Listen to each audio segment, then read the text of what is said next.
5 greatest heists of all time. Even if we don't condone them, most people are generally fascinated with heists. Movies like Ocean's 11 and The Sting glamorize these calculated criminal feats, and audiences around the world enjoy watching fictional characters escaping with huge piles of cash and jewelry. But sometimes, these elaborate crimes occur outside of the world of fiction. Today, we're looking at the 5 greatest heists of all time. Antwerp Diamond Heist.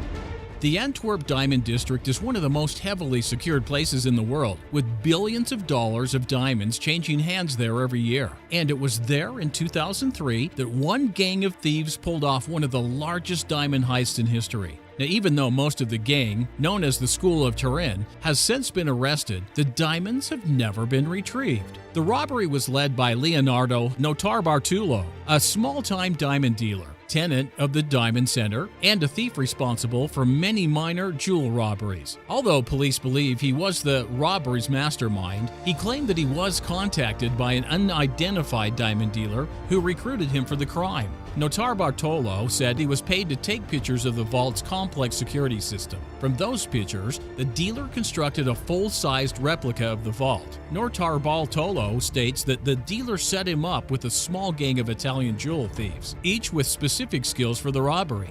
The police are not convinced of the truth of this anonymous diamond dealer. However, no proof has been found to support this claim. The thieves got through the 10 layers of security, previously thought to be impenetrable. They bypassed cameras, the combo dial, the keyed lock, magnetic sensors, the locked steel gate, light sensors, heat and motion sensors, and keypad disarming sensors. They used aluminum to trick the magnetic field and stripped plastic off the wires of the sensor circuits. Then they loaded up bags of diamonds and other jewels. It took 2 hours to get it all out of the building, but thanks to one gang member, things eventually fell apart. That man was Pietro Tavano, known as Speedy, and one of Notarbartolo's lifelong friends. Speedy couldn't handle the pressure.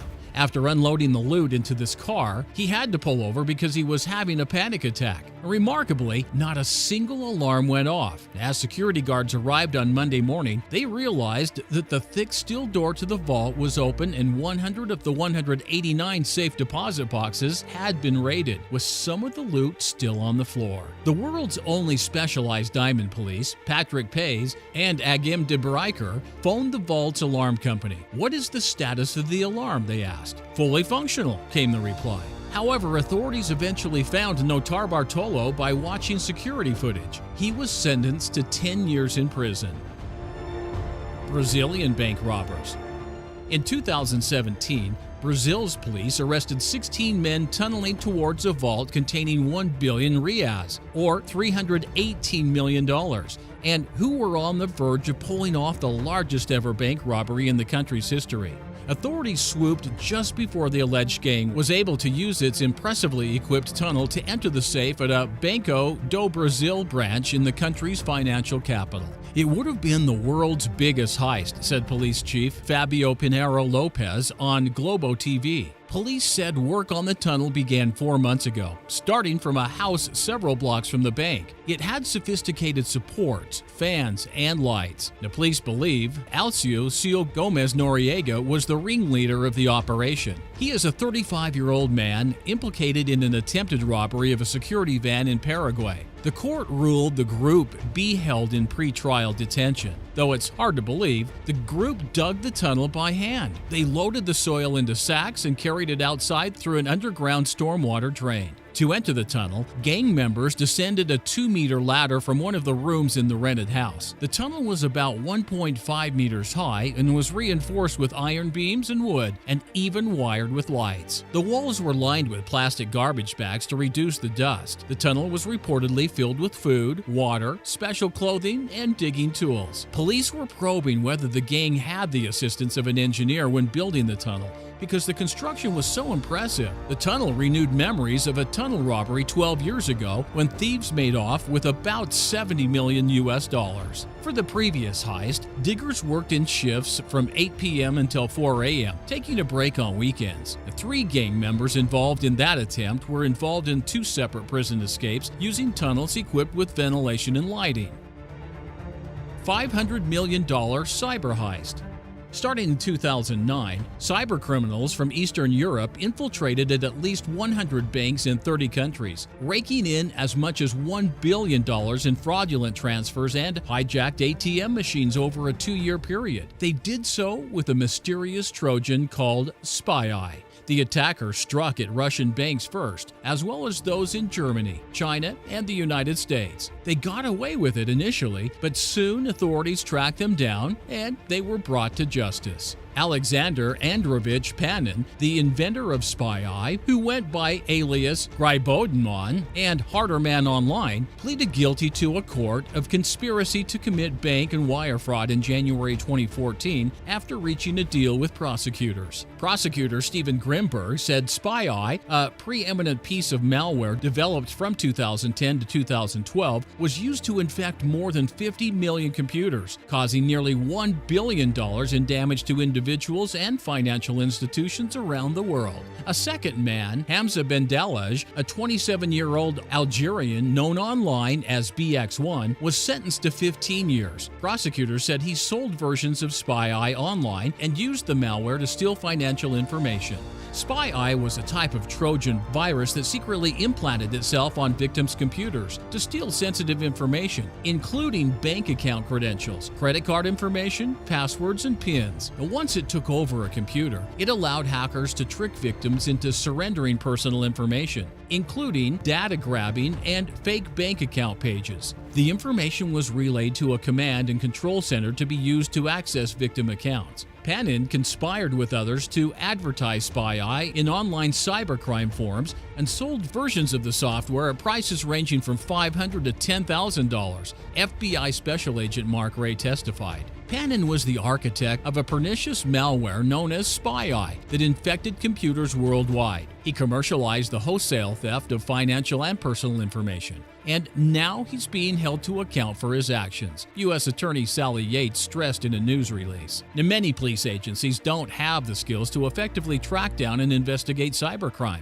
Tracking down cybercriminals requires a very different skill set from traditional policing, which limits the ability of law enforcement to go after cybercriminals. It also takes resources and trained personnel, which are, in many cases, in very short supply, says Martin Rosler, Director of Threat Research at Trend Micro. France's heist of the century.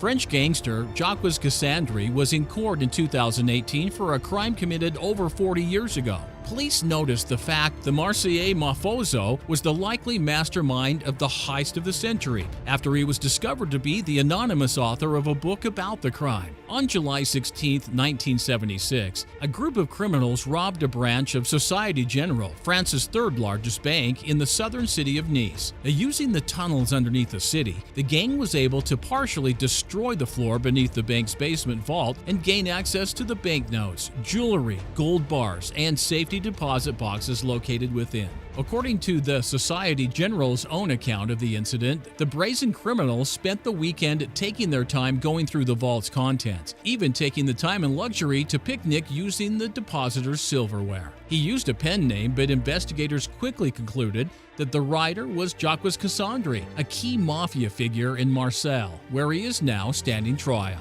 He had assumed he was safe because the crime was too old to be prosecuted, but Cassandre is being charged with laundering the millions from the heist, a crime from which France has no statute of limitations. Police found the manuscript on Cassandre's computer, and his children later confessed that their father had often bragged about the robbery. He eventually admitted to orchestrating the intrinsically planned job that involved at least 6 people and 30 tanks of acetylene to fuel the welding torches used to cut into safes and safety deposit boxes. An inquiry found he had also bought furs worth tens of thousands of euros and had once provided a financial guarantee with 7 bars of gold. He has always said it was a novel, and I don't think a court can convict someone on the basis of a novel, a lawyer from Cassandre Frederic Monoret said Monday. But Cassandre and his family members are facing a series of questions on his business dealings, with prosecutors also alleging Social Security fraud and a real estate scam in Corsica. It's not his first time in court, having been arrested in the early 1970s when police broke up the French Connection heroin trade centered in Marseille. $1 million pharmacy robbery.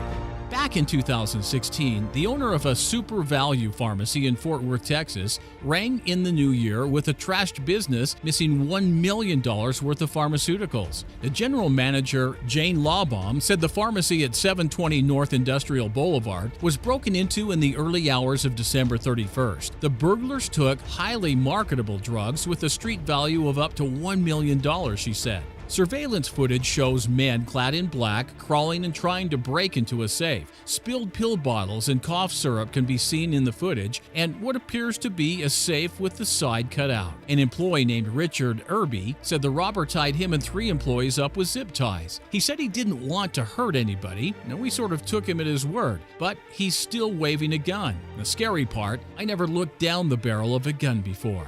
The robber filled a bag with narcotics and left through the back door. Irby knows through other pharmacists the robberies are escalating. Yellow hydrocodone, Soma, and Xanax are the big 3 that most of them are after, Irby said. Irby wonders how long it will be before one of those crooks decides the drugs are worth pulling the trigger. The video ended up becoming extremely popular with over 4 million views and counting.